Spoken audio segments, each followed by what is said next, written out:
Welcome into episode 192 of the Kirby on Sports podcast. On today's episode, we'll deep dive into the Texans win over the Bengals, a shootout as the Lions beat the Chargers, and as always, touching on our teams, how they did, a breeze around the NFL, and the Kirby on Sports PickEm to wrap things up as always. It's going to be a fun show. Episode 192 of the Kirby on Sports podcast comes your way next.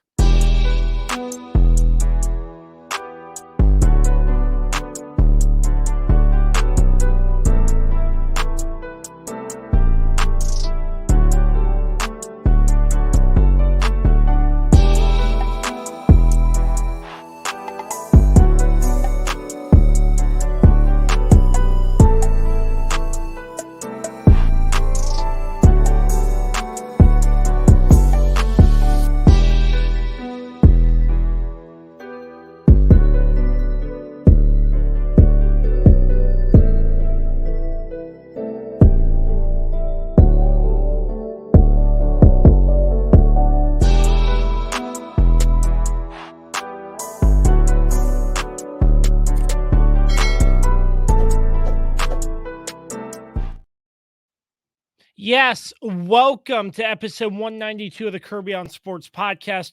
I'm your gracious host, Josh Kirby. Thanks for being with us and taking the time. As always, if you want to smash that subscribe button, hit the like bell for notifications, leave a 5-star rating. Your support would be greatly appreciated to the Kirby on Sports podcast. And thanks to the support of our sponsors, as always.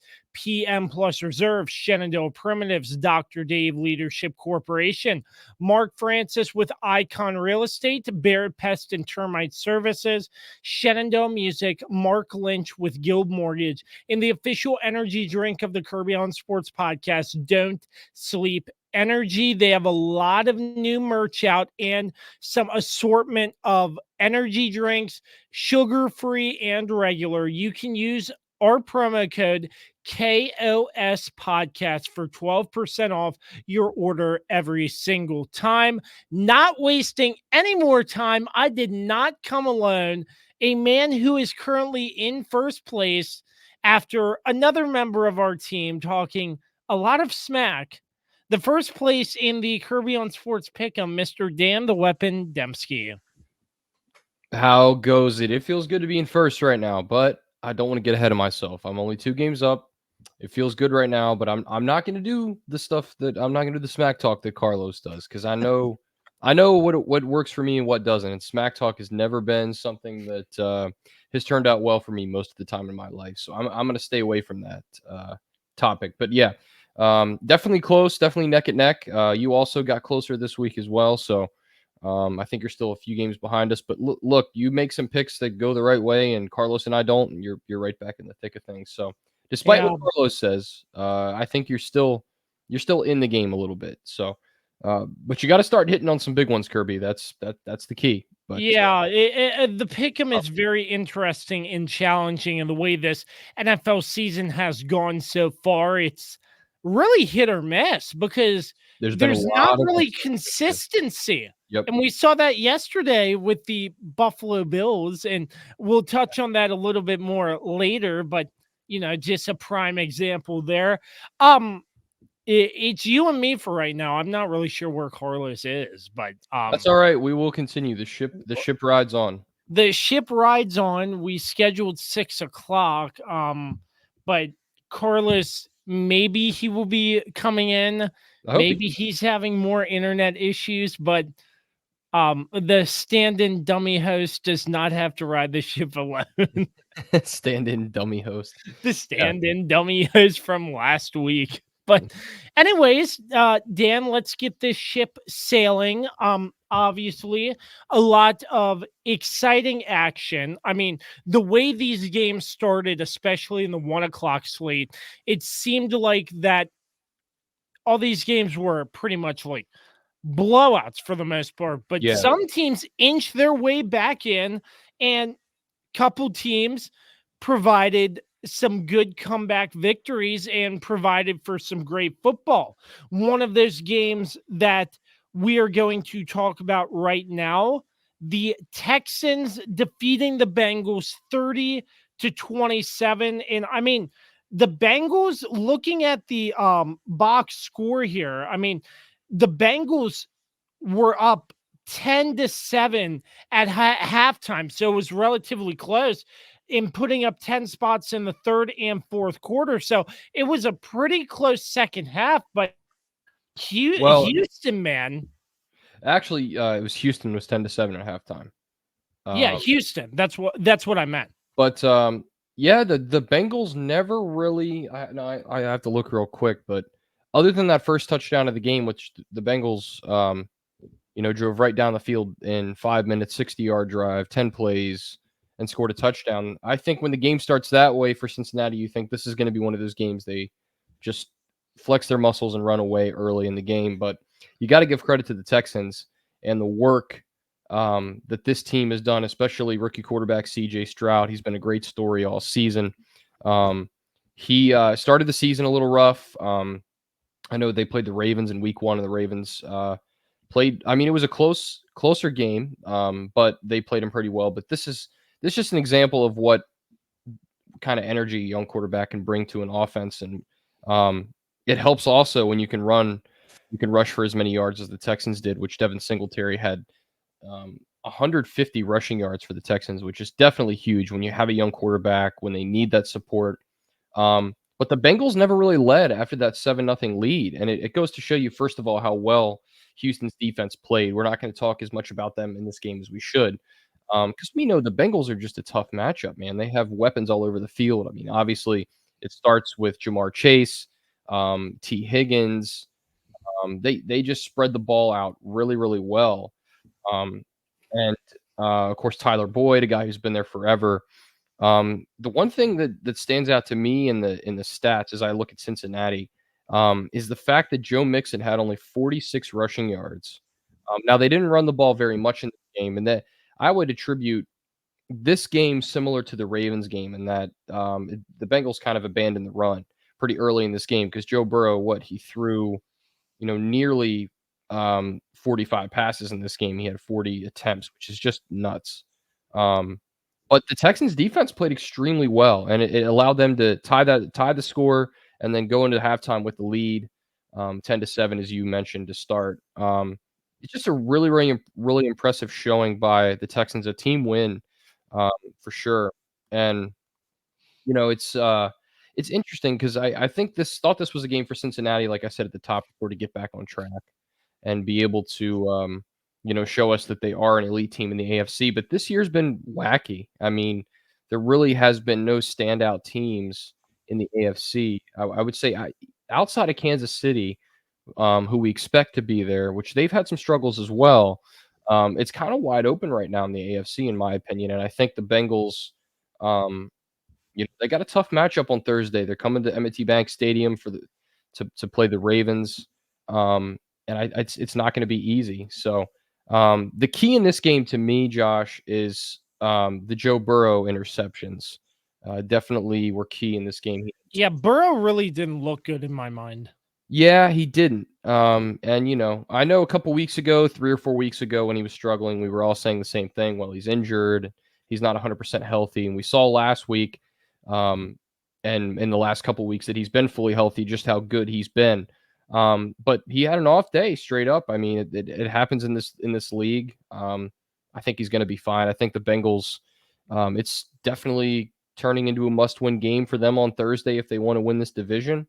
I know we're going to talk about that matchup. I know in more in depth, I'm sure, as we go through our pick'ems and stuff like that. But for the Texans, it's just what a job. I mean, did anyone think this team at this point in the season would have a winning record? I certainly didn't.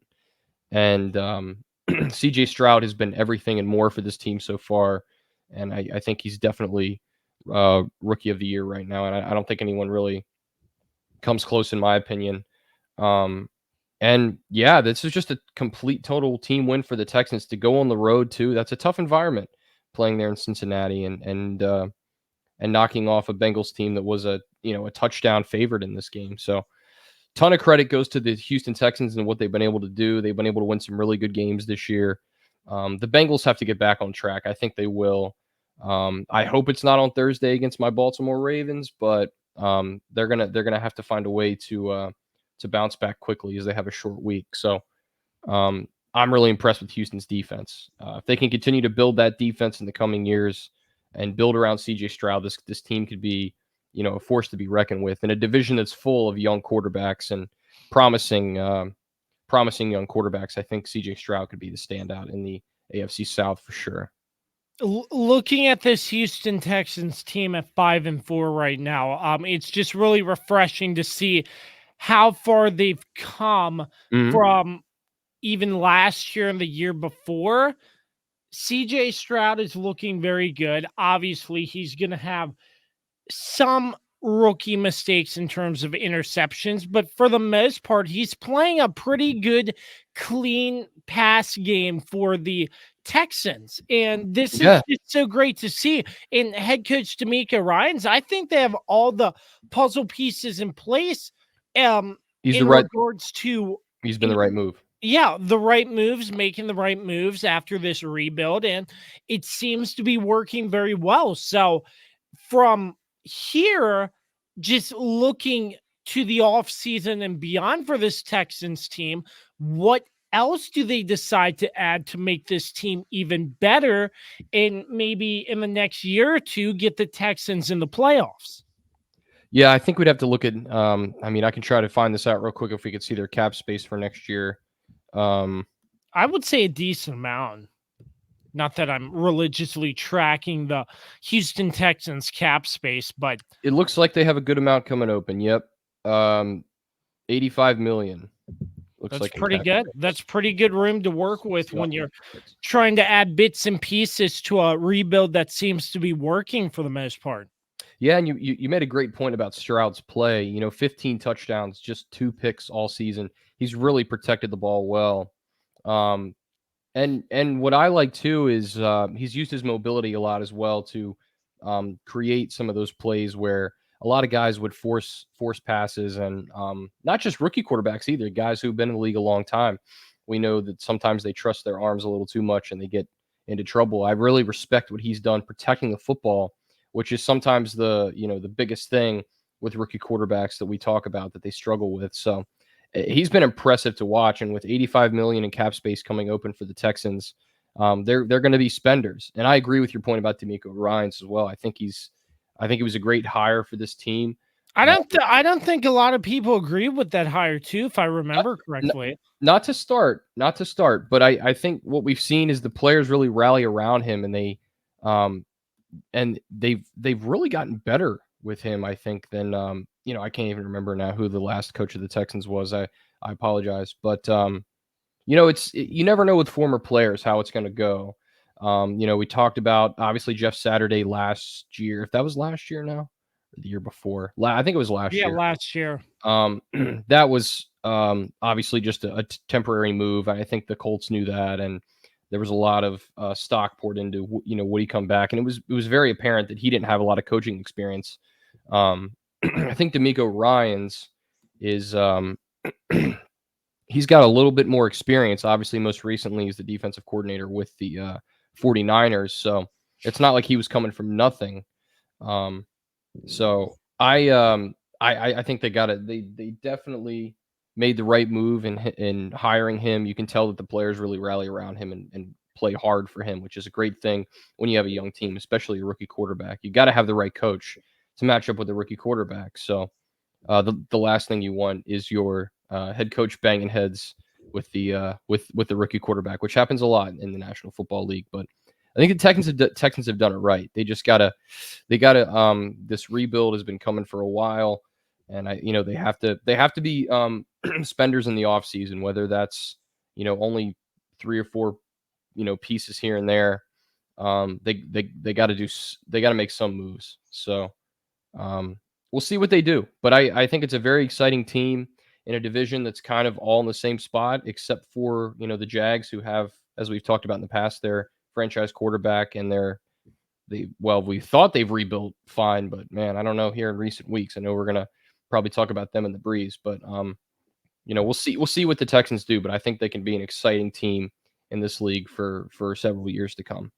And D'Amico Ryans replaced Lovie Smith after 1 year with the Texans. So that's right. Yeah, that was the coach, Lovie Smith. Right, man. So Texans have anyway, made a lot of bad moves. I think they also haven't given coaches a chance. Right, one season is not enough to turn anything around, and they've had a lot of one and done coaches, if I can recall correctly. So they haven't been a great run organization, and I think they have a new front office as well. I could be wrong there, but I think they pretty much started from the ground up when they hired D'Amico Ryans. So they've done a good job so far, but we're not even done with the first season here, so we gotta hold our horses and making too many bold predictions for the future. But I think they're going to be a great team, and I think they can get to where the Bengals are. To be quite honest with you, to where we talk about them as contenders every season. And last but not least, just the Bengals. What do you think they need to do to get back on track? Because it seems like they've had sort of a rocky past couple of games. Yeah, and it's I don't know if I can put my finger on one thing. I think defensively they have a lot of issues, especially their secondary gives up a ton of big plays, and we saw it in this game. And also their run defense is really bad. I mean, they gave up 150 yards to Devin Singletary, but they gave up almost 200 rushing yards in general. So they got to clean up the defensive side of the ball. Their offense, I think they play in such a fast-paced, high-action team that I feel like their offense sometimes tries to do too much, and that's why you see Joe Burrow turn the football over. So it's really got to start with the defense. They've got to get off the field and not put Joe Burrow and the offense in such tough spots. But to flip that, Joe Burrow has to protect the football, which he hasn't done a very good job of in the last few games. So threw 2 interceptions in this last game. Yeah, and I think I think after he came back healthy 3 weeks ago, whenever it was now, we all said the same thing. Like, this is when the Bengals were starting to roll. Obviously, they beat the 49ers. That was last week, if I recall correctly. Well, I guess now if we're recording 2 weeks ago, if we want to count, but crushed them. I mean, handily. So that I think, all three of us said the same thing, that we thought the Bengals were going to be fine, but they honestly just have to clean up the silly mistakes. It's got to start there, and they have the talent and the weapons offensively to compete with anybody in the NFL. So I don't have any concerns that their offense can't keep up. But it really starts defensively. They can't give up long drives. They can't give up big chunk plays, and I think they did that a lot in this game. So I think you clean up the silly mistakes, and the rest will take care of itself. And the Bengals are going to be a playoff team, whether they're a wild card team or they get in winning the division. I personally don't think they'll win the AFC North, but they're definitely good enough to be a wild card team. It's just been a really wacky year. Somebody's got to make the playoffs in the AFC. So and I think the Bengals will definitely be there. So I'm not concerned with them long term. They just had a bad game, quite frankly. It kind of all fell apart for them. The Texans over the Bengals 30-27, and we now have confirmation that Carlos will be joining us here in just a little bit. But for the time being, that's the Weapon Dan Dembski. I am Josh Kirby, thebomb.com. See what I did there, Dan? And we'll be back. Please never say that again on behalf of Carlos and everyone else. And we'll be back right after this short break. For sports fans living in condominium and homeowners associations, as well as business professionals, when you need a reserve study, PM Plus Reserves has been in business since 1990. Their studies are accurate and easy to understand. Check them out when your association needs a study. www.pmplusreserves.com. You can also contact them at 703-803-8436. Once again, www.pmplusreserves.com. Is it finally time to upgrade your home's interior? How about with an authentic farm table made locally from recycled barnwood? Shenandoah Primitives, based right here in Winchester, Virginia, makes farm tables, benches, tables, coffee tables, and a long list of other items for your home decorating needs. At Shenandoah Primitives, function and style are combined for great furniture that will last generations. If you're interested in combining the industrial look of metal with wood, or considering something incredibly unique with a live edge, Shenandoah Primitives turns those ideas into reality. Thinking about a mirror, wine rack, or other accent piece for your home, Shenandoah Primitives can assist with that as well. As a local small business, Shenandoah Primitives is happy to work with each client for a custom design or schedule an appointment to come out and view current inventory. Local, high-quality, handmade items can be found at Shenandoah Primitives. Find us on Facebook and Instagram or visit us at www.shenandoahprimitives.com. Once again, that's www.shenandoahprimitives.com. We are back. That's the Weapon Dan Dembski. I am Josh Kirby. Carlos should be joining us here in a little bit. And I tell you, before we get on this next segment here, Dan, just the way the times are right now, it's mid evening, and we're just not used to it getting dark this early, Sure. and it needs to stop. It's terrible. It makes us more tired, more Right. run down. But with that, you need energy. And to get you that energy, don't sleep energy, the official energy drink of the Kirby on Sports podcast. They have a lot of new merch on their website. Plus, they have packs of regular and sugar-free drinks that you can get, along with 12 packs of just regular or 12 packs just sugar-free. Visit them on their website, don'tsleepenergy.com, and use our promo code KOS podcast for 12% off your order every single time. Once again, that is don'tsleepenergy.com. Big thanks to them for all they do for the Kirby on Sports podcast. Now, let's move on to a game which I was following along after seeing this. Some of the highlights, I wish I could have watched the whole game because it looked like a dogfight, a shootout, a barn burner, all combined into one. The Lions defeating the Chargers 41-38. And might I add, probably a really great win for the Lions as well, as they improved to 7-2. Yeah. My takeaway from this game is, first of all, there was no defense at all. I mean, both defenses were horrendously bad.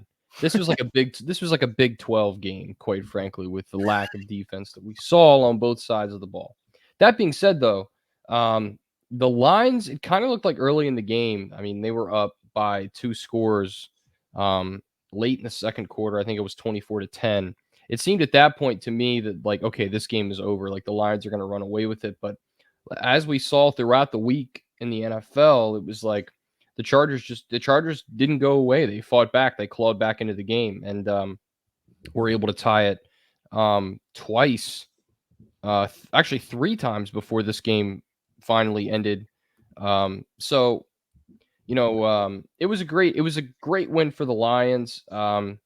Defensively, it's a total mess. The Chargers really, every time that the Lions looked like they were going to extend the game and extend the lead and start to build devastating momentum against the Chargers, it felt like there we go. There's our pick'ems, making sure that works. Good our pick'ems graphic. You got a flash of that, but yeah, I hate to cut you off, but we have the third member. Bring him in. We have the third member of our team. He is in second place to the first place, Dan Dembski, the Swiss Army knife, Carlos Martinez. The very tired Carlos Martinez. Sorry, boys. I apologize for all that. Hi, sir. How are you? Oh, just rushing to get in here. I'm so sorry, guys. We'll talk about it more off screen or after the show. I'm so sorry. I guess we forgive you, I guess. Well, I guess we can forgive you, but because without me, I don't have a comeback right now. Yeah, see? You're not as high energy as you could be with don't sleep energy, by the way. You just got to give me a second. I'm still collecting my bearings. Well, Dan, Love the shirt, by the way. continue with what you were saying about this Lions whenever the Chargers. Yeah, just there was just no defense, and like yeah, I felt like the Lions were going to run away with this game. At least it looked that way in a couple of instances. But you got to give the Chargers some credit there. Their offense came alive, and they seemed to answer every time the Lions scored. The Chargers were able to answer, and as much crap as I give Justin Herbert, I think he played a really great game. He didn't start the game too well, but I think he he played a lot better in the late in the second and in the third quarter as well. I agree there. Because again, the Chargers could not run the football, as we talked about with the previous game, and they were just stymied running the football. So really, it had to be on Justin Herbert to get them back in this game. Plus, they were trailing by, multiple scores in like 3 different instances. So, yeah, I think for the Lions, they did enough to win this game. They made just enough plays.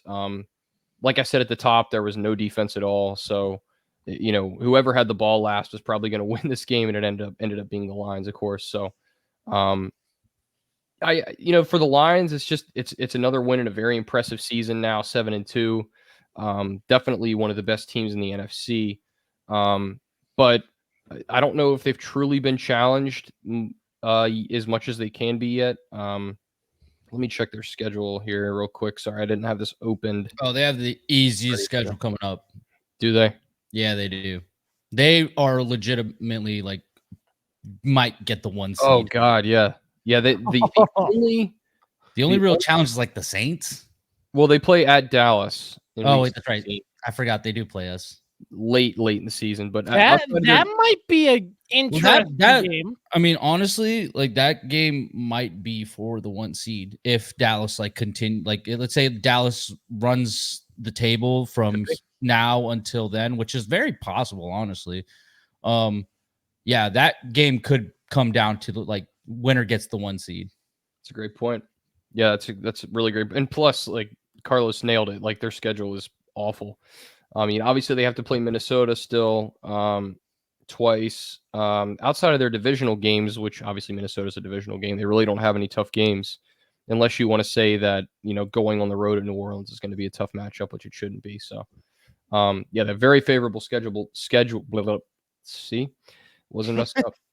Very favorable schedule coming down the stretch for the Lions. So I think Carlos makes a great point. They could definitely be in the running for the 1 seed. But this is one of those games you can't make predictions based off of one game. We've seen that time and time again this year. Every time the talking heads have tried to, it's failed miserably. So the Lions are a solid team this year. They have been all season. So the fans have been waiting years for it, just like the Texans have. Yeah, absolutely.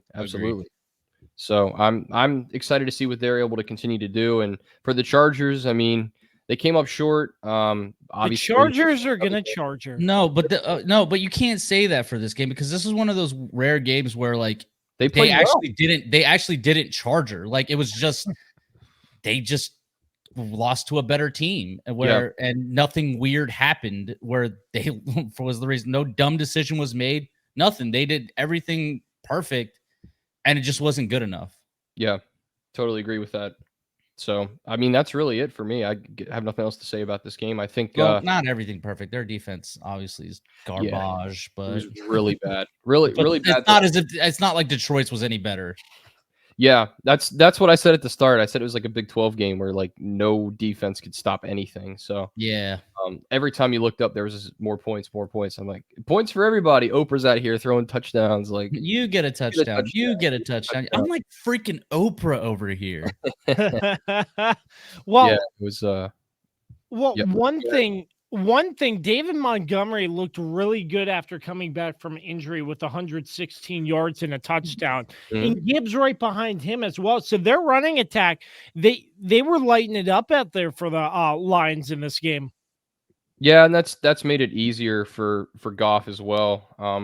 We know what we've said about Goff in the past when you've had to put the game on his shoulders. He hasn't always delivered, but I think Goff is a solid quarterback. He definitely It definitely helps when you have a solid running game, and I think the Lions have proven this year that they've had that more than in years past. So they've hit all the right buttons, I think. Yeah, to continue on the Goff thing, it's like, don't forget, like he did take the Rams to a Super Bowl, and true. It's just Bill Belichick exposed Bill Belichick, Sean McVay, and that's all it is. They came up against the Patriots. That's all that happened. But right that season, like Goff was really good. I mean, he outdueled Patrick Mahomes that year, and I think he's like the only guy that's undefeated against Patrick Mahomes now. It's true. And and again, it's not they have this Lions team have won tough games prior. I mean, they opened the season by beating the Chiefs. I mean, they've beaten the Chargers. They've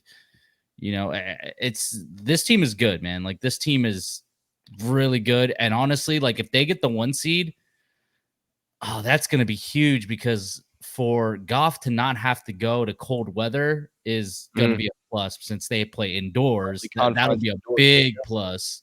Absolutely. So like really, it's like if they don't get the 1 seed, I mean, it'll be really hard to stop this Detroit team. Agreed. And the Chargers, and like Carlos said, I mean, their offense was cooking in this game, but their defense just couldn't help them out when it mattered most. To me, it's still fire Brandon Staley, because it's like, dude, defensive coach, and really this is an offensive shootout. Like you really couldn't figure any. You're supposed to be this defensive guru.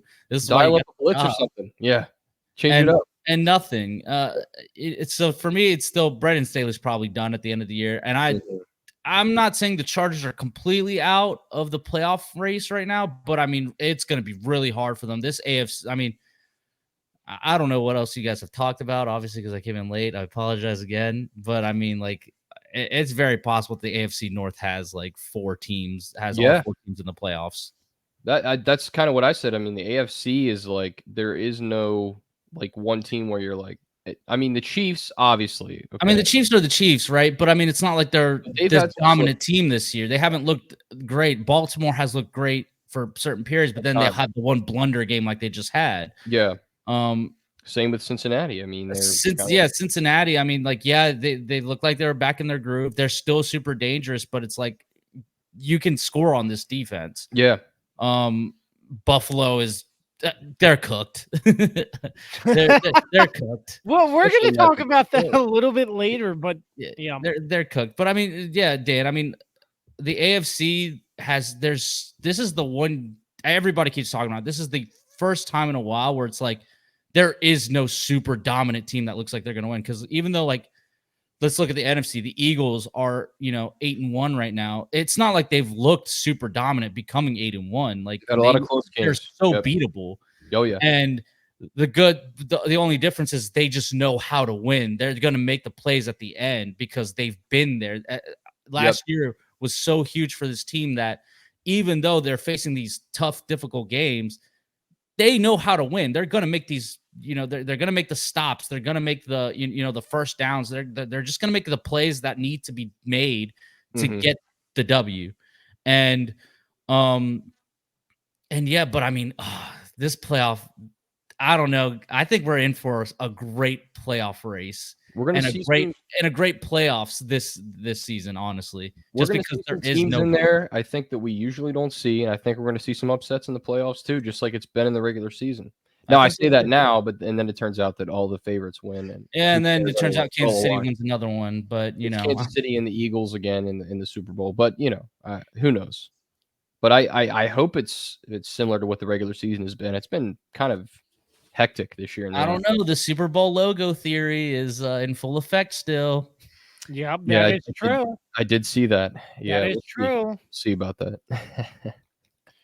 We could very well get a rematch between the Ravens and 49ers. I wouldn't mind it.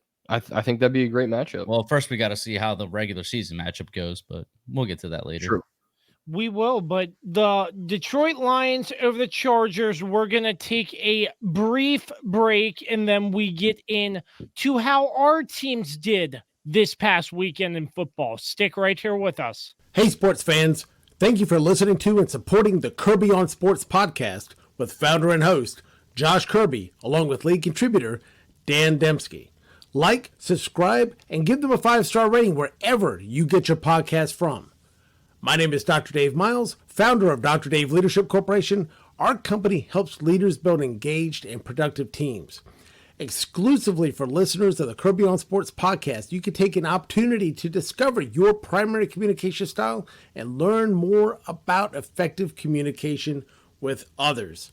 Text Kirby to 757-903-0743 for your free copy of the Working From Home Communication Assessment, where you'll learn your primary communication style, how to better communicate with others not like you, and tips on working remotely based on your personal communication style. 10 minutes, tons of resources. Learn about yourself and your team. Again, text Kirby to 757-903-0743 for your free assessment report today. I'm Dr. Dave Miles, founder of Dr. Dave Leadership Corporation, where we help you and your team be more engaged and productive by understanding each other better. Back to you, Josh. Welcome back. It is now time to touch on how our teams did this past Sunday in football. Yes. So Carlos's team. Let's just start with mine because mine is going to be the quickest because I'm the only one. I'm the only one with the winning team this week. So let's go. Yeah. The winning team is Carlos and the Chiefs on a bye. I'm sure you'll touch on what happened over the bye week. Not really. There's okay, good. Good. Just go to social media. Glad. You can find everything you want to know. It's my Roman Empire, but we don't need to talk about it. And then me and Dan had to suffer misery Monday once more. So Carlos, take it away. I usually don't, but yeah. Anyway. Yeah, well, it was a victory Monday for me. Something some of the fans call Victory Polo Monday, where we wear a polo every Monday. I kind of like that. Yeah, I knew you would, Dan. I knew you would. You love wearing polos. Anyways, but yeah, no. I don't even know what was the final score. 49-17. Yeah, of course. 49-17. Dallas beat the Giants 49-17. Outscored them 89-17 in the season series. I mean, complete domination. There's not really a lot to say much. I mean, the Giants are just a bad team this season, and especially this iteration of them. But at the same time, we beat the best possible version of this team to begin the season, 40-0. So you can't take anything away from that. But I mean, yeah, look, this is what I expect Dallas to do against the bad teams. We should dominate these teams. Now it's just a matter of, can we do it against the good teams? Can we do it against the Phillies, the San Franciscos, the Detroits, coming up, the Bills and the Dolphins? We have all these big games coming up, so hopefully this stretch of bad teams that we're about to face, although I'm not going to lie, dude, that Washington game isn't looking so easy per se. I mean, I still think that Dallas should win that, but I think it'll be more of a scrap than people are giving it credit for. But yeah, I mean, is Dallas going to take the opportunity against these bad teams and win these games in dominant fashion and thus get some momentum going into these, tough games coming up? And yeah, I mean, they look good. I mean, obviously, welcome. Brendan Cooks has entered into the chat. He completely doubled his numbers in one game than he had all season. CeeDee Lamb is proven to be a top 5 wide receiver every single game. I mean, he's just killing it right now. He's on fire. Dak Prescott. Boys, can we have the Dak Prescott in the MVP conversation yet? What do you guys think? I don't know. I'd put him in there right now. I mean, what quarterback is realistically playing better than Dak Prescott right now? Mahomes. No. It's just it's been a down year. Patrick Mahomes is doing better than Dak Prescott right now. It's been kind of a down year for quarterbacks. I think Dak is. That's true. A down year. I'd say that too. I mean, we obviously can't talk about Josh Allen because Josh Allen has been terrible and is leading the league in interceptions right now. If he's still in the MVP conversation after this week, about him in the MVP, not at a 5-5 record, and he's throwing more picks than anybody's ever seen. We can't. I mean, obviously, you throw Mahomes in there because it's Patrick Mahomes, and despite the fact that maybe he's not lighting it up, I mean, I think winning. He's still in that winning. Conversation. He's still the reason they're winning. Lamar. Oh man, this was brought to my attention. Lamar has the same amount of touchdowns as interceptions. Yeah, I did not know that. Yeah, He turns it over. He turns it over a lot. That's what he does. So might be hard to have him in there. Jalen had a turnover issue to start the year, but has really tapered down the past few weeks. Obviously, I think he's up there. Yeah. Well, I think you still have Jalen Hurts up there. Joe Burrow. I mean, you can't forget about the beginning of the season. Obviously, he was hurt, and then he got better, and you saw the difference it made. I guess you throw him in that conversation. I don't know, man. I know you said Lamar. I mean, he's got 10 touchdowns, 5 picks, which isn't 10 touchdowns is not good. I mean, it's if you want to be in the MVP conversation, but he's also had a lot of troubles with his receivers to start the season. But it's been a down year for quarterback play, I think, in general. But I think Dak. I think Dak's in the conversation that regardless. Yeah, I think if they Dallas ended up beating Philly, there's no question, right? I mean, you'd have to put Dak in that game because Dak single-handedly put the team on his back, I think, in that game. Now they came up short. I think if they win, it's a surefire thing. But I think he's still up there for sure. Well, I mean, luckily we still have one more game against them to prove. And if Dak performs well again and completely outplays Jalen Hurts, then it's like, yeah, I mean, come on, like, what are we doing? Yeah. And if they win too, which I'm predicting because Dallas at home has been unstoppable. Jerry's world after all. Somehow Jerry World became a home field advantage for Dallas because it hasn't been for the past like 10 years. Anyways, Dak Prescott's been lighting it up. He had that really bad pick, but he shook it off really quickly and immediately got back to doing what he was doing best.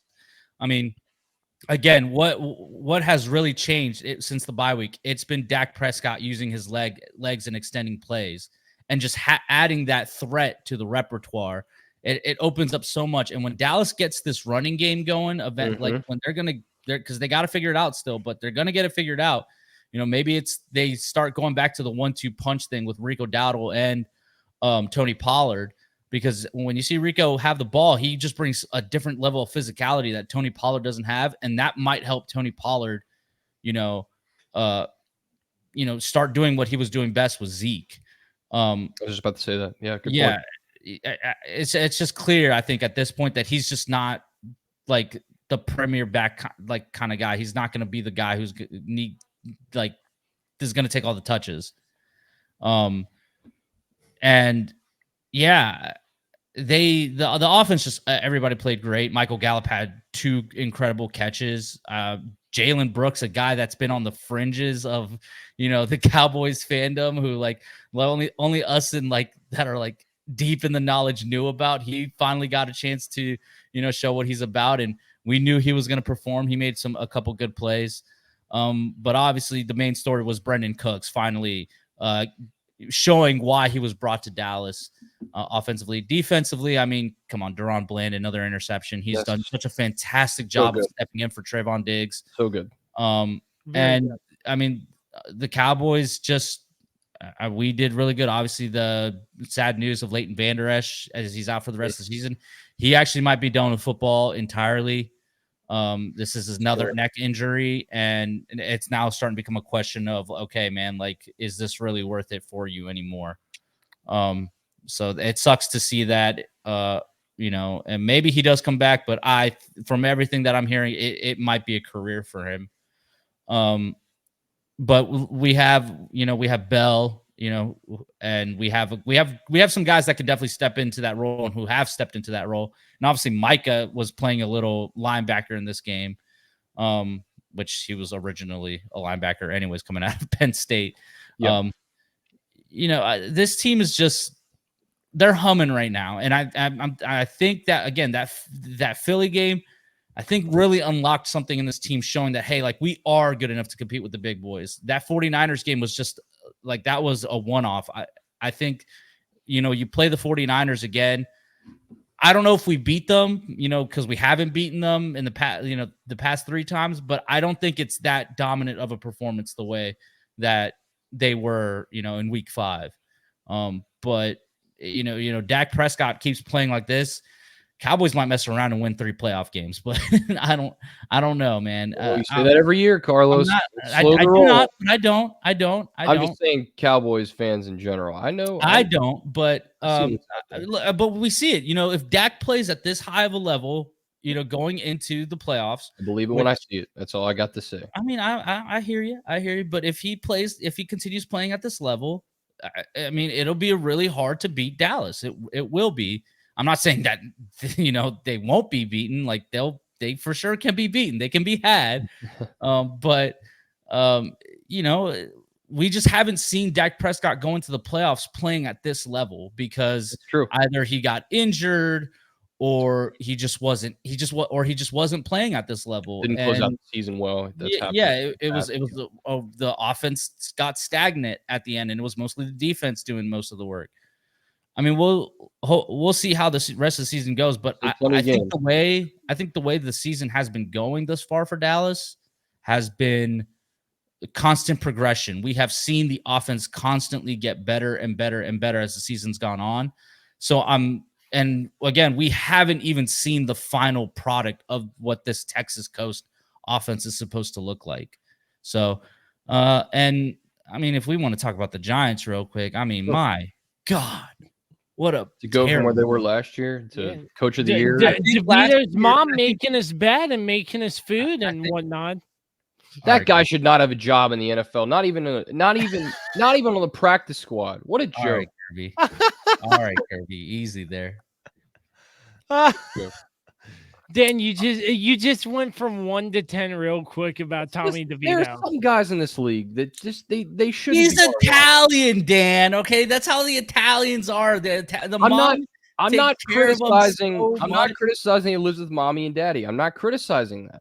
I'm not, because I think look, in this economy today, it's perfectly acceptable and also culturally acceptable too. And I know Italians are. I'm not criticizing for that. I'm saying, why is he playing in an NFL game? He couldn't even compete in college.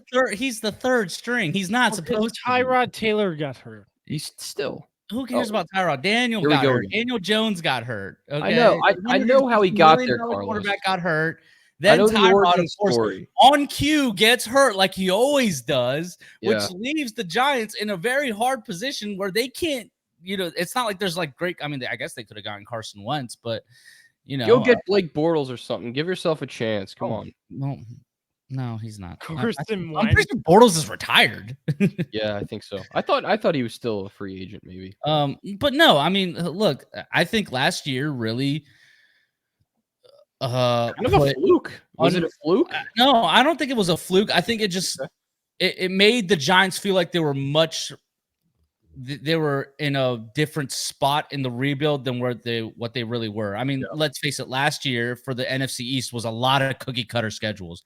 They all had the easiest schedules in the league. NFC least last year. They were the NFC Beast because we got 3 teams in the playoffs, baby. And the NFC was weaker last year though, too. No, it wasn't.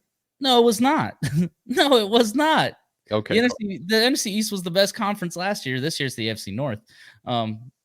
But no, I mean, look, I think it just like shows that like just because they made the playoffs did not mean that they were actually a good team. And I think they made a mistake by signing Daniel Jones to a big contract. They should have given him the franchise tag. Yep. And found a way to give Saquon Barkley the money instead or something. I don't know. But now they're get some receivers. God, they got no receivers. They have no receivers. Ridiculous. But now they're in play for the number 1 pick. Mm-hmm. Who's the top? There's 2 top quarterback prospects, with Drake May and of course Caleb Williams. You can't pass up on these guys. Like I think Drake May is going to be a bust. That's just my personal opinion of Drake May. But I haven't really studied his film yet. I don't know. Caleb Williams.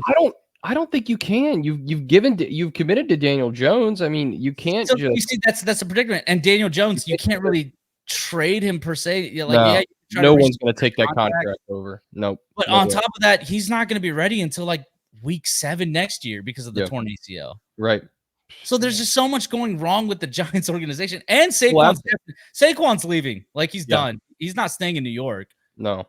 So like what do they do? Maybe they throw us a curveball and they just go with Marvin Harrison Jr. I could see it. I can see it. They need weapons. They don't have anybody. Why not? Who knows? Why not? But, all in all, yeah. I mean, I don't think I think Brian Daboll is still the right guy for the job. I just think this has just been a terrible season for the Giants. It's just all gone wrong. We'll find out next year. We'll really get a sense next year, I think. They need to stop going on these 2-year coaching cycles with these guys. And I don't disagree with that. Yeah, I think because again, the last 2-3 coaches for the Giants have only had 2 years and then they were gone. So it's just because the Texans too. The Texans are 1 year, one and done. Yeah, lately, but I think they finally found their guy. But let's just see. Let's just wait and see what happens with the Giants. Let's see what the process is. They got to let it play out. You guys are going to get a good draft pick. Smart. They're just going to have to really evaluate whether they want to continue with Daniel Jones. What do they do because if they cut him, take him off the roster, that's like a $68 million dead cap hit. You can't do that. There's a lot that they need to figure out, but that's it for me. I'm done. Yep, a good win, the Cowboys over the Giants. Am I ripping the Band-Aid off first, or do you want to, Dan?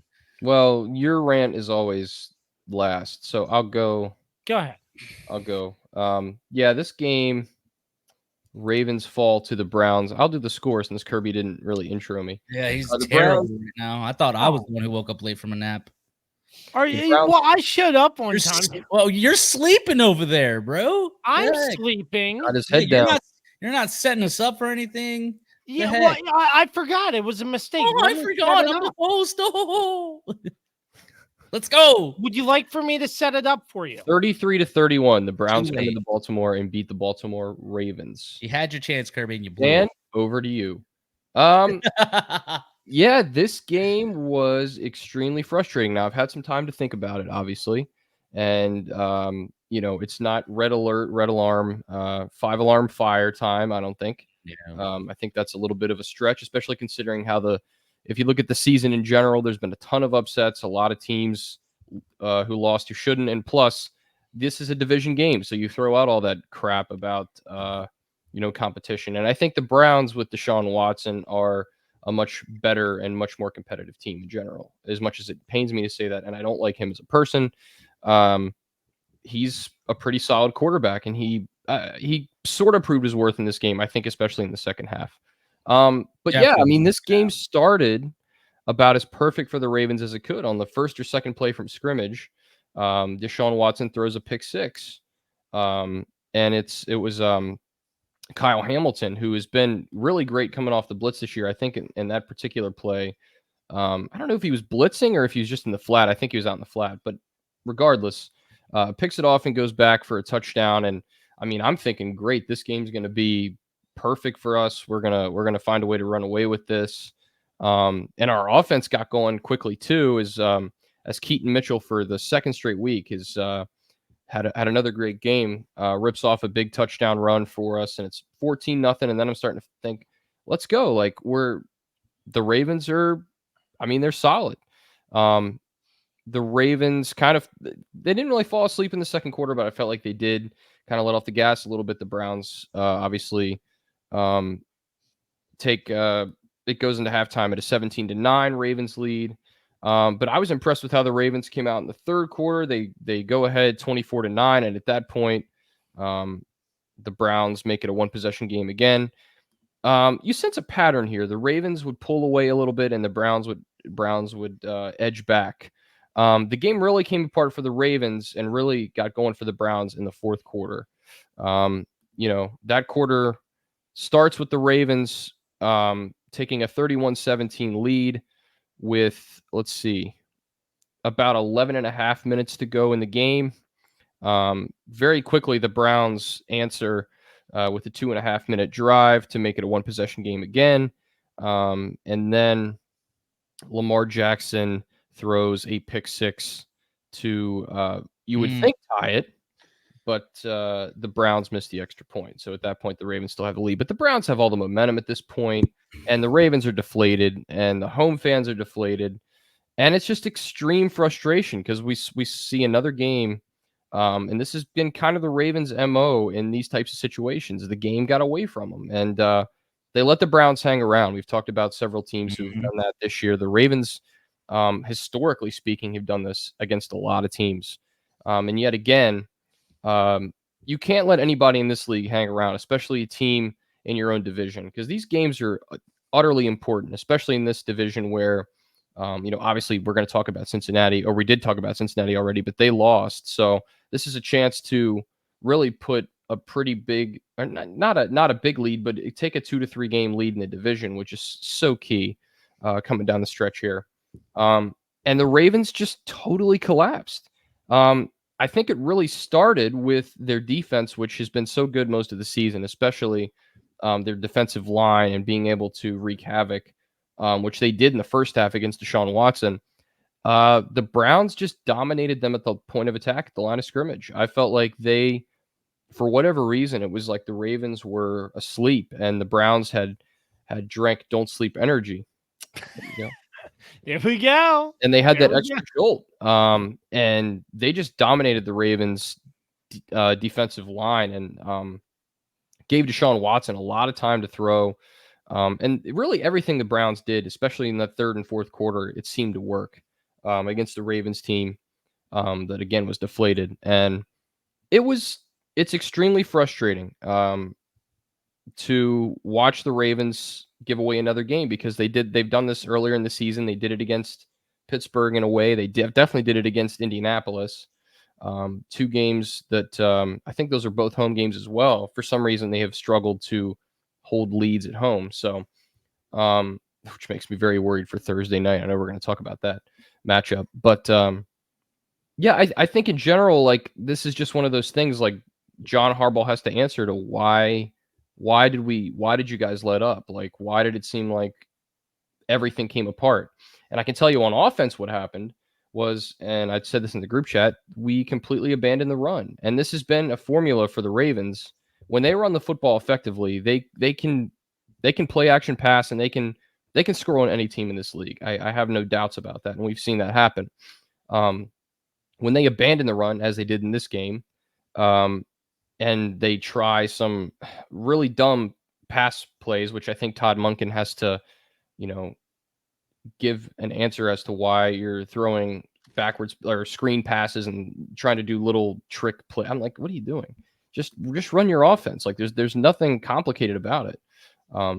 This is a ground and pound team to start, and then play action from there. But, and then, of course, the Lamar Jackson pick six, that just can't happen. I mean, that's a throw that you just can't make. And for a guy who got hold on. In fairness, though, the ball was tipped at the line. That's true. So in fairness, it wasn't as if he threw it right to the defender. It's like it just was bad luck that it ended up that way. That's fair. That's a fair point. But it's still brutal, right? And that was the point in the game when I felt like it was over. And I think that's when the Browns missed the extra point, which, even though the Ravens had the lead, I'm like, well, this momentum is completely shifted. But nobody played well in the second half for the Ravens. I really was not impressed with anybody, offensively or defensively. And it just completely came apart. But you got to credit the Browns. They fought back in this game. They were able to make some really big plays. And again, it all started with their dominating the Ravens at the line of scrimmage, I think, was the biggest reason why they got back in this game and why they got the momentum. And it's the Browns are a dangerous team with Deshaun Watson. They're not going to be talked about as much. Certainly not in the AFC, where we talk about some of these, teams like we talked about this year, like the Ravens and the Chiefs and, those teams that have been at the top of the AFC standings. But the Browns can be really solid. There's a reason they paid Deshaun Watson all this money. And I know there for most games, it was like, we haven't seen anything from him. And obviously he's been hurt a lot. So this was kind of his second full start or something like that since he's come back. So, but the Ravens have to get it together quick, because now you have a short week. You're hosting the Bengals, and it's a must-win game, especially for Cincinnati. But I think it's a must-win game for both teams. Mm-hmm. The Ravens got to have it. They got to get back on track, and they got to once again put their imprint in this division, because Pittsburgh has already beaten you.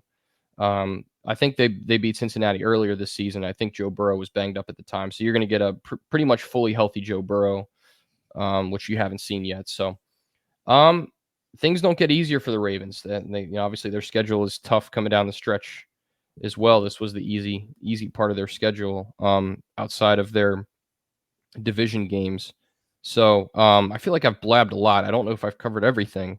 But this was just a total team loss. I don't think you can pin it on one person or one specific side of the ball. The defense collapsed and gave up too many big chunk plays, had too many dumb penalties, which really killed them down the stretch. And then, of course, the offense went stagnant and, had a critical turnover that went for a touchdown. So that'll do just about any team in this league in. You're not going to win many games playing the way they did in the third and especially the fourth quarter. So credit the Browns. They just wanted it more. It was sheer will for them once that late third quarter, I would say it got into late in the third quarter. I felt like the Browns were just hungry and dominant on both sides of the ball. So credit to them. The Ravens, they got a lot to answer for quickly, and but they also have to have a short memory because you got a game now, and as we do this podcast in 48 hours, so you gotta find a way to put it behind you quickly, and but also learn from it as well, which I think is an important thing for the Ravens moving forward. Last but not least. No, I mean, yeah. The pity party must begin. Seattle 29, the Commanders 26. I mean, what can we really take away from this game, gentlemen? Well, let's get your opinion on Sam Howell to start. Oh my God, no, don't do this. Okay, I got the receipts. Let's go. I'm ready. I'm ready. He threw 3 touchdowns, threw the ball 44 times. I think the issue in this game, they didn't use the run a lot. Nope, they did not run the football much. But Sam Howell, his passing yards leading the league, but that doesn't really matter to any of you all. No. Present your argument. Present your argument. I'm ready. I'm ready for this. Come on, go. Come on. I did a lot of work. I have no argument. No, present your argument. Present your argument. State your case, sir. No, so what I was presenting to you all, Sam Howell is leading the NFL in passing yards. That's in week 10. In week 10. It's not the end of the season, but in week 10. Okay. Yeah. Sure. And my question to you all, do you think he's doing pretty well, or do you think this is that's not what you said. That's not what you said. That's not what you said. Do you think he's doing pretty well? No, you asked us. Do you guys think he's the franchise guy? No matter what, he's the franchise guy. Oh no, he's a. So you think that because he's not? You don't think he's a good quarterback? You're trying to present the case that say what you want about the loss, but you can't blame Sam Howell because Sam Howell was good and he's been good all season. He's leading the league in passing yards. I'm not saying he's been good all season. No. That is exactly what you said. That is exactly the argument. I did not say he was good all season, ladies and gentlemen. The passing leaders for the past 10 seasons, you will see a trend. Starting with last year, leading passer Patrick Mahomes, 5,250 yards. 2021, Tom Brady, 5,316 yards. 2020, Deshaun Watson with 4,823 yards. 2019, this one will throw you guys for a loop. The 30 for 30 season, baby. Jameis Winston, 5,109 yards, right. 30 touchdowns, 30 interceptions. That's right. A little Mr. Consistent. Yeah, very consistent. 2018, Ben Roethlisberger, 5,129 yards. Tom Brady, 4,577 yards in 2017. 2016, Drew Brees. 2015, Drew Brees. 2014, Drew Brees. 2013, Peyton Manning. 2012, Drew Brees. So I'm going to preface this with this. There's always the anomaly every now and again. Yep. Because if we're going by this theory that because you lead the league in passing yards, you're somehow a great quarterback and you're destined to be the franchise guy. My turn to speak, sir. My turn to speak. You will remain silent. Say that. You will remain, ladies and gentlemen, Carlos is lying. I have the receipt. Silent. I did not remain silent. As I was saying before, I was so rudely interrupted. Carlos was speaking. Go ahead, Carlos. The champion speaks. The jester remains silent. The jester. So what I was trying to say is Sorry for the interruption. Just every now and We have again. come off the rails. Here we go. Every now and again. see, this show had to go off the rails at some point. Put me in the right. Thank you. No, it's you, Kirby, because you're not letting us. You're not letting me finish my point. Before you have Let to interrupt Carlos by finish. defending Sam Howell. Is my point is here. The anomaly happens every now and again where the bad quarterback does. Because if we're going by your theory that passing yards is the determining factor on whether a quarterback is good or not, which it is not. It's a fake stat. Okay, it's really not proving anything because as you can see, most of the time. It's a GOAT who's leading it. It's either Drew Brees, Peyton Manning, Tom Brady, Ben Roethlisberger. Then you have the outliers in Jameis Winston and Deshaun Watson, who is a serviceable quarterback. But are we going to sit here and say that Jameis Winston's an elite quarterback because he led in 2019 when he threw 30 touchdowns and 30 interceptions? You know why? Probably not. Kirby? You know why he's leading the league? Because he throws it 65 times a game. That's why he leads the league in passing yards. You can't run the football. Pass for all the yards you want, but at the end of the day, he's not winning. So if you don't win, you're not a good quarterback. Yeah. Yeah. Now he played well in this game. I will give you that one. Well, they're not utilizing the run. I don't understand it at all. Well, Riverboat Ron should have been gone a while ago, so that's part of your problem right there. Thank you. Oh my God! I have somebody who agrees with me on. I've been saying that forever. That's not a novel idea. That's not forever. Fan base. A lot of people are clamoring for him to get fired. Kirby, don't act like Dan is the only one supporting you here. There's a lot. Everybody says Riverboat Ron needs to go. He does. Stop the cap. This pity party gets on my nerves every week because it's the same complaint. Riverboat Ron needs to go. They don't use the run game. It's like, dude, come on. Like, we know what this team is at this point. And if you're an atrocious monstrosity, that's what it is. But you do it to yourself, Kirby. They're rebuilding. What do you expect? They're not going to.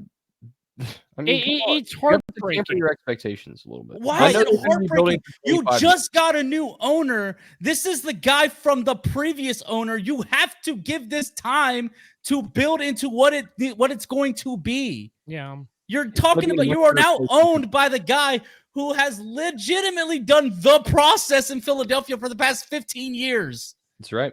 I don't know if it was that is true, but it's a process, Kirby. It doesn't freaking happen overnight. So I'm tired of these dumb pity parties every week.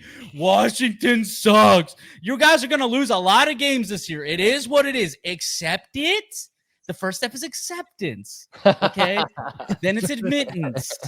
Okay. Then you got to admit that you have a problem. Hi, my name is Josh Kirby and I'm a Commanders fan. Okay. And then we can get on to the next step, which is getting over it. Well, I must say, Carlos, beautiful. I love it. I'm tired of the pity party. I'm tired of it. Yeah. My God. You see, it's the same. Carlos it's is so worried about listening to a thing. It's like listening to a bad song. It's like listening to a bad song on repeat over and over again. Yeah, it's true. Well, the Commanders. I mean, at least Sam Howell threw the ball really well, but I don't really know what else to say. Listen, Seattle's a decent team. That was going to be a tough game for you guys to go. That was always going to be a tough matchup, and in Seattle, I think they had a bad taste in their mouths after the Baltimore loss. Places to play in the National Football League. It's tough to go out there and beat the Seahawks. It always has been. So chill a little bit. Well, the only thing they did well is Sam Howell threw it pretty well, 3 touchdowns, 300 yards. They were, I mean, they came up short, but they played better than just Sam Howell. Come on. Yeah. All right. I mean, there are a lot of different pieces who made contributions. Brian Robinson had a touchdown catch. Antonio Gibson, Diami Brown. So Howell spread the ball out, but still, I don't understand why the Commanders are not utilizing the running game at all. It's been their problem for a long time. I mean, we've talked about it over and over, and this goes back years that they've had issues with running the football. And it's not anything new. And none of his complaints are anything new. That's the thing. None of it's new. It's the same thing over and over again. It's the same thing. So then why are you relax? why are you? I don't understand why you're still complaining about it. You know what the issues are. So why do you keep bringing it up? I don't know why they're not doing this. Like, we know why. They're bad. Okay? They are bad. Hey, they are bad. Take Thank a you. deep breath. Offensive line stinks. Kirby. You're fine. You're okay, Kirby. This is nothing new. You guys have been mediocre for years. I know, but I must say, I think it's Seattle your fault. wanted... You guys let yourselves think for some reason that this was going to be the year that Washington surprises everyone. Not me. I didn't think that at all. Clearly, you did, because you're sitting here all disappointed, throwing a pity party every week. Well, I'm having an intervention here with you, and honestly, this is not great. You know, you are hooked on the substance. We're it's having not too late an to get intervention here on the Kirby on Sports podcast. I'm giving you tough love, man. Well, listen. Here's another point. I think Seattle had a really bad taste in their mouths after that Baltimore loss. And I mean, if that was true, they would have beat you guys down. And they didn't. So I don't think that's true. I think it was just a competitive game and you guys just lost. That's it. Yeah. It sucks, but it is what it is. It's the NFL. It's been weird this year. I mean, we said that at the top. There's been a lot of, I mean, this game wasn't really an upset, but there's been a lot of upsets. There's been a lot of topsy-turviness to the league this year. So you just got to ride the wave and hope you get to the end and you're leading your division. I will say one thing. The Commanders have New York next week at home, and they're 10-point favorites. I mean, you should be. That's the first time in who knows how long they've been 10-point favorites. That Giants team, I mean, the Giants team that you guys faced earlier in the season was much more competitive than this version of it. I mean, they're just decimated right now. And if Washington does not win this game, if Washington somehow blows this against the Giants, which is very possible again. Okay, no. It's not waiting until the end of the season. Ron Rivera needs to be fired immediately. On the sideline. On the sideline. In the hallway. Yep.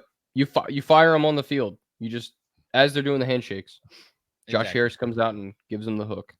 Just give him his pink slip. That's right. Don't even wait till the next day. Well, that was our team's. We're calling this segment the Kirby Pity Party from now on. The Kirby Pity. Need some sad music to play at the start of this. I'm gonna create a whole graphic for it. It's just gonna have him crying and a baby wailing in the background. Well, that wraps up that segment, our teams and how they did this past Sunday. And when we return, we will bring you. Yes. And we will bring you the breeze around the NFL and the Kirby on Sports PickEm. Stick right here with us. Hey, Kirby on Sports podcast listeners, Mark Francis with Icon Real Estate here. You know, it may seem scary or daunting at first to think about buying or selling a home. Well, look no further. Give me a call. 540-247-1527. There's nothing more than I love to do than help my friends make those transactions fun, interesting, and at the end of the day, productive. Look me up online, iconsells.com, and even better, find me on my podcast, Iconic Talk, with my co-host Megan Eanes on any podcast platform. We will share all the local news about real estate markets and our local community. It's educational. Look us up. We love to help you. iconsells.com, 540-247-1527. Josh?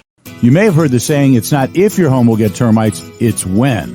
At Barrett Pest and Termite Services, we're doing our best to refute that saying one home at a time. Our thorough inspections and treatments are designed to keep your home or business termite-free. Termites cause $5 billion in damages every year. A preemptive inspection is one of the best ways to keep that from happening to you. Because once you see evidence of termites with the naked eye, you can be sure they've already been at work for some time. Put a stop to termites and the damage they do by calling Barrett Pest and Termite Services 540-340-3922. Barrett Pest and Termite Services 540-340-3922. Hi, this is Mark Peter Lynch with Guild Mortgage. One of the greatest joys in doing business over the last 30 years in the Shenandoah Valley is helping people buy their first home. Buying their first home and putting the keys in their hand at the closing table has brought me so much joy. If you want to buy your first home, a second home, or an investment property, or build wealth, breakthrough investment in real estate, give me a call. My phone number is 540-664-4700, or you can find me on the World Wide Web at www.marksmortgage.com. Welcome That back. was insufferable. That last part was insufferable. Welcome back, gentlemen. It's now time for the breeze around the NFL. Are we ready? Let's breeze. By the way, Kirby, that was I'll explain what I meant by that off air. Yes. Thank you, Carlos. Your support is greatly appreciated in my time of sadness right now. It was not. I'll explain afterwards. It's the breeze. Are we ready? Yes. The Bears over the Panthers 16-13. Who cares? Let's move on. The Colts beating the Patriots 10-6. Mac Jones is terrible. Move on. It's they're unwatchable. I mean, they're brutally bad. They're the worst team in the NFL. I think the Patriots are. Your favorite the Giants, you kind of get it because they're decimated, but the Patriots, it's like, oh God. Your all's favorite person I heard earlier today about Bill Belichick. I don't know if you saw it or not. What? Dan Orshlovsky. He says, he already knows where Bill Belichick's going to be next as a coach and GM. I'm like, oh, yeah, sure. Retire. Come on. Yeah, sure, Dan. You know it all. Belichick wants that winning record, so he's probably going to continue coaching. I just don't think it's going to be with the Patriots next season. We'll see, but I don't know. Well, that's about all they wrote. The Colts over the Patriots 10-6. Let's move on. 49ers all over the Jags. Yeah, the 49ers, once again, Brock Purdy looks great when the Avengers are together, but, we saw what happens when he doesn't have all the weapons, so I still don't believe in Brock Purdy as a quarterback by himself, but, I mean, look, he's doing the job when he's got all the weapons, and, dude, Doug Peterson needs to take over play calling again, because, this Jaguars offense just is not it. It's bad. Just not. It's terrible. It's so boring and unwatchable, and he needs to take play calling back, because that last year they looked fantastic and they just look nothing like they need to be looking at right now. And that's all I got to say. Yeah, they're lost right now. Quite frankly, they need a new direction. So whether they fire or they bring, I don't think they need to fire the offensive coordinator. I just think he's just bad at calling plays. Yeah. Trevor Lawrence. Oof. Not great. But again, it's because the offense just was not operating well because of the play calling. So yeah, I agree. Moving on, Joshua Dobbs and the Minnesota Vikings over the Saints 27. There's only one man who believed in them, and it was that man right there, Dan Dembski. I'll take 3-3 if it means I get to pick Joshua Dobbs. I'm always going to do it. That's fair. Joshua Dobbs is looking incredible. He just wins. Dude, I've been saying this for the past few weeks. I'm like, dude, I've echoing off what you said a couple weeks ago, I've put it in the group message. I'm like, is Josh Dobbs a good quarterback? I think he's a good quarterback. Yeah. He's just in a bad situation with the Cardinals. Yeah. Which, they're just not a good team right now. I mean, even though they won with Kyler Murray, and Kyler Murray actually looked really good. He did. For him to come here to a situation that is a really good situation. They have really good weapons, and they don't even have their best weapon yet, Justin Jefferson, who's coming back here soon. I mean, Vikings might make the playoffs. I really think they're going to make the playoffs. What a story that would be. Absolutely. I'm rooting for Josh Dobbs, man. I really hope he succeeds. I am too. I think he'll do great. Moving on here, the Steelers over the Packers 23-19. Steelers are the luckiest team, man. In the NFL. Luckiest team. They have been all season. Can people relax on Jordan Love? I went back and looked. Aaron Rodgers' first season, 6-11. Yeah, he was terrible. He was not. It wasn't like Aaron Rodgers was immediately lighting up the league as soon as he came in. Let's relax with the Jordan Love thing. He hasn't really played football in a while. He's getting his feet. Let's see what he looks like next season. He's getting experience right now that he hasn't had because he was behind Aaron Rodgers for the past 2 years, 3 years. Yeah, I agree with that. You gotta cut him some slack. That's the problem the with the Steelers league nowadays. Everybody wants the rookie quarterback to immediately produce, and it's like, guys, like it just doesn't happen that quickly normally. Like we got to let guys, we got to develop guys. We got to let them, go. Like let's stop expecting them to be, Patrick Mahomes or something like that. And he wasn't a rookie when he took off either. He had 3 years or behind whatever. Alex Smith. Correct. And he also had the benefit of having Andy Reid as his head coach. Right. It's all about the situations these guys are in. So, and it used to be that rookie quarterbacks didn't even start most of the time. They were always backups. So, yeah, I agree with Carlos. And the Steelers just I don't know how they win games, but it just seems like they squeak out every game. It looks like it's because Matt Canada finally left the booth and came to the sideline instead. I guess he's better there. Who would have thought? Apparently so. Mike Tomlin can yell at him face to face instead of this dumb team is going to make the playoffs, and it's going to be so annoying. Yeah, I know. I agree. I hate Steelers. I hate them. Yeah, me too, man. Believe me. Oh, I know. I hope you guys beat them down. Moving on, the Bucs over the Titans 20-6. Not really a lot to say for this game. Yeah, I don't really have a lot. I can't really criticize the Titans. Like, nothing. It's just not a good game. Yeah, they had an off day for sure. Welcome back, Kyler Murray, 25-23 win over the Falcons. Bad team they're playing, but Falcons so bad, dude. And God, and they might make the playoffs too because the NFC South is so bad this year. It'd be crazy to see them. Taylor Heineke got hurt. They put in Desmond Ridder, and he runs in for a touchdown, and you're like, oh my God. My poor Taylor Heineke. Yeah. River.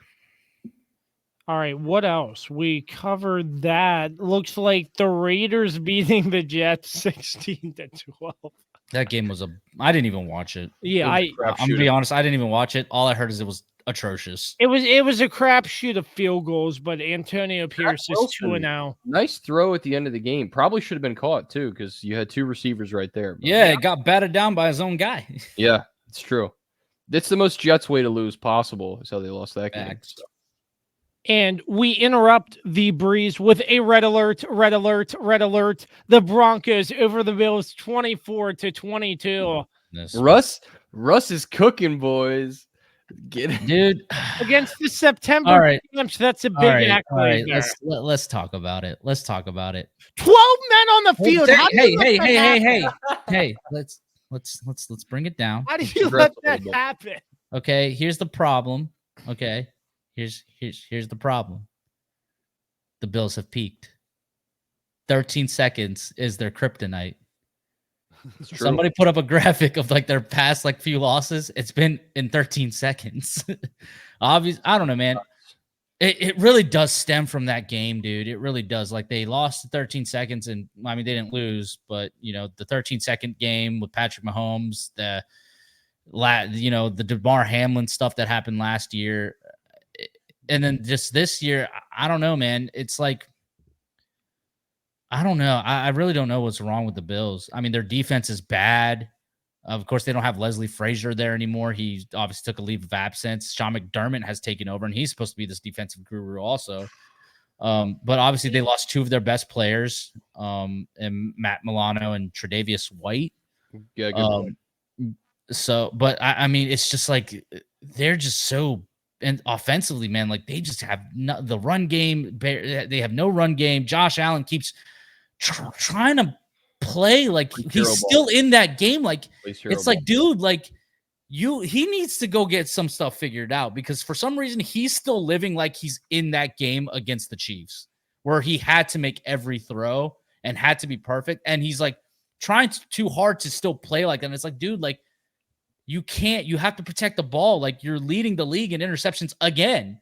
Yeah. I mean, everybody kept giving Dak Prescott flack for having all those interceptions last year, not realizing he was tied with Josh Allen last year. Granted, Josh Allen obviously played more games. Dak Prescott threw more interceptions in less games because he was hurt for a month. But like still, like everybody kept giving him a pass. But Dak Prescott couldn't get any of that grace. Well, now it's finally it's rearing its ugly head, and Josh Allen's finally getting the, the criticism that he deserves. I mean, back-to-back September champs. I mean, it's true. Like, think about what everybody was saying about this team after the Dolphins win.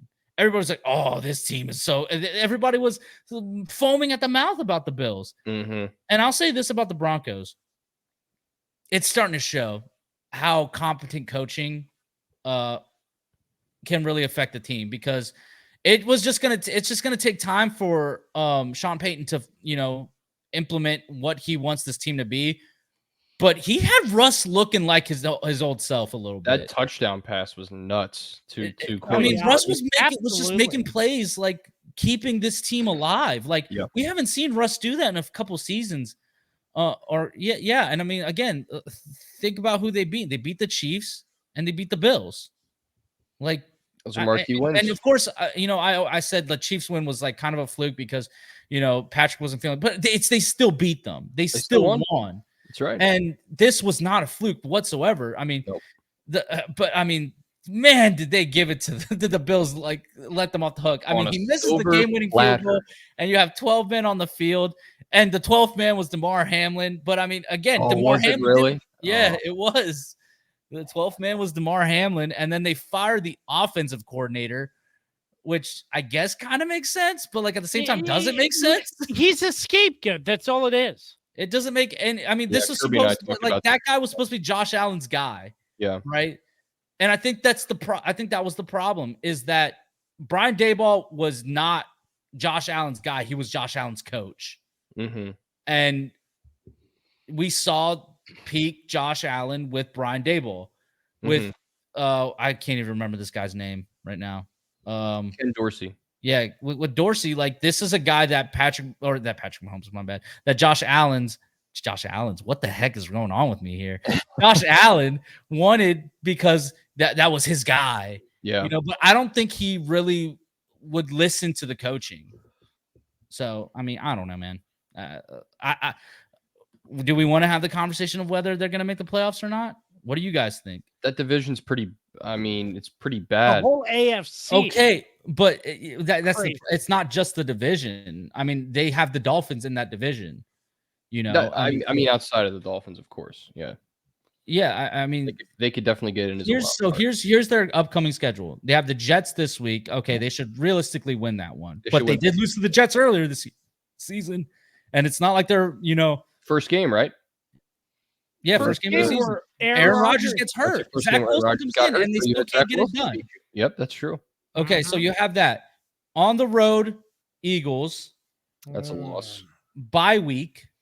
That's a loss. On the road, Chiefs. That's home Cowboys. Oh, that's a loss. They're stacking up, boys. Away Chargers. Those L's are stacking up, boys. I don't know. The Chargers can be tough. And then they got a game against the Patriots, which, I mean, they lost to the Patriots earlier this season. So again, it's not out of the question that they lose again. So maybe I take back what I said. And then they finish the season with the Dolphins, who could be fighting for playoffs, a playoff spot. So it might not be a walk in the park. Dude, they have a gauntlet coming up, and they just don't have the team. They're missing the playoffs. I don't think they're making the playoffs this year, and I think Sean McDermott gets fired. I think Sean McDermott did a good job of. I just think this is it. Like, he's reached his ceiling. Like, they need another guy to push them over the top. And they need to completely deconstruct this version of the Bills and figure out what the next version is going to look like, because this just isn't working. Yeah, they missed their window. They missed it. Yeah, last year was like the end of it, I think. Yeah, I agree. So, yeah, Carlos nailed all of it. I mean, he took the words and thoughts right out of my head and mouth. So but what a crazy game that was. A pass interference to get the Broncos down. Yeah, they missed a field goal, 12 men on the field. Gave him the game. Another shot, and he hits it dead on. Yep. I told my dad last night, he's like, "Oh, you've got to be kidding, man." Like, it's just poetic. Crazy. It was just poetic. It was. It's so crazy that Damar Hamlin was the 12th man, too. That's nuts. Damar Hamlin. Yeah, it was cool to see Damar Hamlin in the game. But again, you can't blame, because it was just like, it was a situation that I don't think coaching. That they got. That's 100% coaching. Well, coaching. It was on coaching, because like at the same time, the Broncos did that whole quick get the kicking team on the field quickly. Why did they spike the ball? Oh, because it was fourth down. It was fourth down. They couldn't. So like they just wanted to run the clock down as much as they can. They had 24 seconds, so they had ample enough time to get them off. But it's the fire drill. It's like, okay, offense runs off. Kicking team comes on. DeMar Hamlin's, I'm pretty sure, has rarely, drilling. Probably hasn't practiced these special teams yet this year. Yeah, so like he probably just did it. He probably thought, I guess I'm just staying here. I don't know what's happening. Nobody like told him, hey, get off the field. And then on top of that, but that's on coaching because they had the Broncos did this exact drill, the fire drill, whatever, earlier in the first half. And like, right. So like the Bills should have already been like, okay, we've seen this, we know what to do, and they didn't, and they completely botched it, and they deserve to lose. So all right, we're done. Yep. We'll see. We'll see how the Bills rebound, if they can rebound. If not, we might have a banner raising for the September champions. Who knows? No, that banner's already been dropped. Just watch First Things First. You'll see it. Yes, sir. All right, now we are shifting immediately into the Kirby on Sports Pick'ems. And apologies, we got the graphic out a little bit late last week. I'm going to harp on Carlos until he sends it to us immediately after the recording of this podcast. So we're going to get that straight set ready to go. But without further ado, the Kirby on Sports Pick'em is in. Carlos Martinez, take it away. All right, boys. Let's talk about it. Okay. So, after 10 glorious weeks of football, we have finally reached week 11. We only have like 2 months left. 2 months left. Crazy. Time flies. Very depressing, actually. Yeah, it is. Like this season actually feels like it's flying by. Way too fast. Yeah, I can't believe we're already at week 11. So with that being said, last week was a pretty interesting week. We had a couple upsets, I guess you could say, a couple picks not go our way. But with that being said, the standings currently are Dan remains in first place at 38-22. He went 3-3 for the week. Your reigning defending champion, was the only one who had a positive record at 4-2 this on the week. I'm in second place with 36-24. And Kirby, of course, is in last place. Surprise, surprise. At 33. Yeah. Okay. You can pick up a game on both of them. I'm sorry, two-time loser. Or why are you going? Yeah. Okay. We all know I'm in last place. You take your beatings and you accept them, because if you wanted to be different, pick better. Thank you. He's at 33-27. He went 3-3 for the week. I mean, there's not much to really harp on him about. Thank you. This week is pretty chalk. Not a lot of differences. There's only one difference. We will be picking. There'll be upsets galore this week, probably. Dude, but it's not going to really change anything. you know? Like the standings will not change. But before I continue, could if the Steelers screw me over, but no, the standings don't change. You're going to get one game back, but you're still in last place. Oh yeah. That's a loser mentality over there. Okay. Sorry, I'm terrible at math. We got to get through this because we've been going on for too long. We'll be picking Bengals, Ravens, Eagles, Chiefs, Vikings, Broncos, Steelers, Browns, Cardinals, Texans, Jets, Bills. I'll obviously start off. My picks are pretty chalk. I'm going to go Baltimore. I'm contractually obligated to take the Chiefs, so I'll take the Chiefs. I'm going to take the Vikings. I'll take the Browns. I'll take the Texans, and I'll take the Bills. And now I hand it off to the number one contender, Dan. So Carlos and I have the same picks. So again, contractually obligated to pick the Baltimore Ravens, and I feel like they'll bounce back anyway. So I'll take them against the Bengals. I'll take the Chiefs at home against the Eagles. I'm going to take the Vikings traveling up to Mile High and taking down the Broncos. I'll take the Browns at home against Pittsburgh. Give me the Texans handling the Cardinals at home. And then I will take the Buffalo Bills at home against the New York Jets. Now to your host and co-founder, CEO, and stooge, Josh Kirby. Yes, stooge. Two-time loser, maybe. Woo! Okay, so I have the same picks as Dan and Carlos minus, because I didn't want anybody to think that, but anyways, What? I will be Didn't want picking- anybody to think. What? I didn't want anybody to think I was saying, oh, I have all the same picks as you all. Okay. And you're You like, could have just said, "Oh, we all have similar picks. The only difference is I'm taking the Steelers over the Browns." yes, Didn't the want anybody- Steelers could potentially screw me over, but I mean, it's not out of the question. I mean, Matt Canada on the sidelines, he's might be making a difference. Who knows? But I'm picking the Ravens. I think they win. The Chiefs. I think the Eagles. I mean, there's a lot of I'm honestly surprised, and I'll make this quick. I'm honestly surprised we didn't have more difference on this game. That we're Yeah. all going with the Chiefs. This was. I really thought one of us was going to pick the Eagles because I mean, the Eagles have much better weapons than the Chiefs do. I think right now they're the better team, the total team, but they're playing in Arrowhead, and I think that gives. And it's still unknown if a certain someone will be at that game who we know when they are at that game. oh, A certain player Plays a lot better. Yeah. It's unknown because that certain somebody karma. it will have a show in Brazil the night before. It's possible, but it's unknown. Gonna need a nice private jet. the other thing, if this said person is there are two people by said person's last name that will be playing. Oh, You're okay. saying- Let's move on. You I don't know what you're doing here. Okay, I made my point. Let's move on. No, I'm just saying. No, let's move on. No, two guys you're playing making it too playing it. convoluted, Kirby. Move on. We got it. We've been going too long. Yeah, but it's going to be interesting. I'm picking the Vikings. Joshua Dobbs roll on. The Steelers are.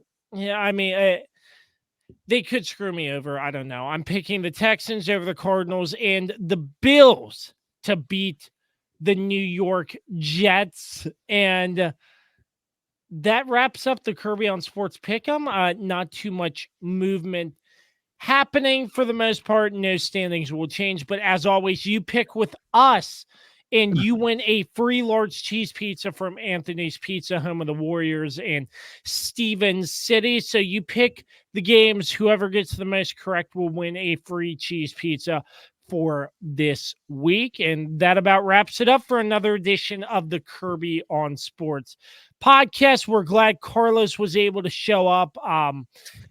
Always a good time with Carlos. Always a great time with Carlos. Got to complete Dan, the 3-man booth. Always. Dan, always a great time with you, and Thanks. always a great time hearing myself talk as well.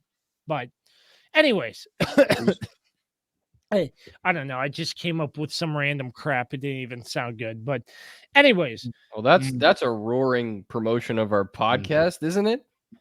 That's Man, our man. No, That's our host. I screwed Just the sign off before it goes worse. For our sponsors, PM Plus Reserve, Shenandoah Primitives, Dr. Dave Leadership Corporation, Mark Francis with Icon Real Estate, Barrett, Pest, and Termite Services, Shenandoah Music. Make sure you check out shenmusicstore.com or visit them across from B-Dubs in Winchester. Black Friday's coming up. They have numerous options, a lot of deals. Get the Shenandoah Music credit card. You can buy now, pay later, or use Affirm. Also, Mark Lynch with Guild Mortgage and the official energy drink of the Kirby on Sports podcast, Don't Sleep Energy. Make sure you find us on all social media platforms, all streaming platforms. Like, comment, subscribe. Please, if you could give us a 5-star rating as well, we would appreciate it. For the 3-man booth collectively, thank you so much for tuning into episode 192 of the Kirby on Sports podcast. We say so long and peace out.